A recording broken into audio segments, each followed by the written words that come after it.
This is a Fox News alert. I'm Brett Baer in Washington. For the first time tonight, we have confirmation that U.S. Marines are on the ground in Syria.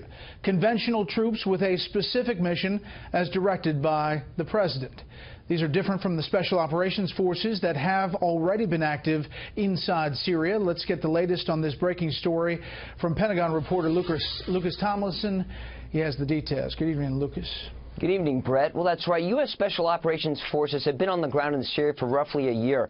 But just today, in a report confirmed by the Pentagon, first reported by the Washington Post, a detachment of U.S. Marines, along with their artillery, M777 artillery units, capable of firing artillery rounds about 20 miles to their targets. So that will bring these Marines very close to the Islamic State's de facto capital of Raqqa, Syria.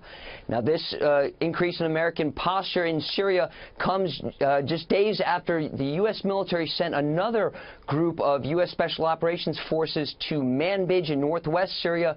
It's an increasingly crowded battlefield with Turkish-backed forces, Kurdish groups, Syrian regime troops, and Russian forces. The top U.S. commander in Iraq, which oversees the war against ISIS, said all these forces are within, quote, grenade range.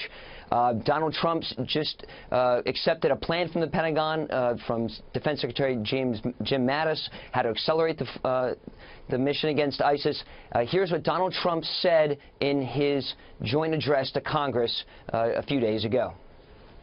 I directed the Department of Defense to develop a plan to demolish and destroy ISIS, a network of lawless savages that have slaughtered Muslims and Christians and men and women and children of all faiths and all beliefs. We will work with our allies, including our friends and allies in the Muslim world, to extinguish this vile enemy from our planet. Now, up till now, President Trump has not revealed plans to defeat ISIS publicly. Tomorrow on Capitol Hill, the head of the U.S. military Central Command will be briefing Congress, the Senate Armed Services Committee. That's General Joe Votel. Expect questions from lawmakers about this ramped-up plan to defeat ISIS now that they're, for the first time, confirmed conventional U.S. forces on the ground in Syria to defeat ISIS, to go along with some other Army units that we've reported here at Special Report, the HIMARS, which fire rocket artillery into Raqqa, which will also be part of this battle, this ramp-up to defeat and crush and ultimately destroy ISIS, which is the president's stated goal. Brett? Lucas Tomlinson live at the Pentagon.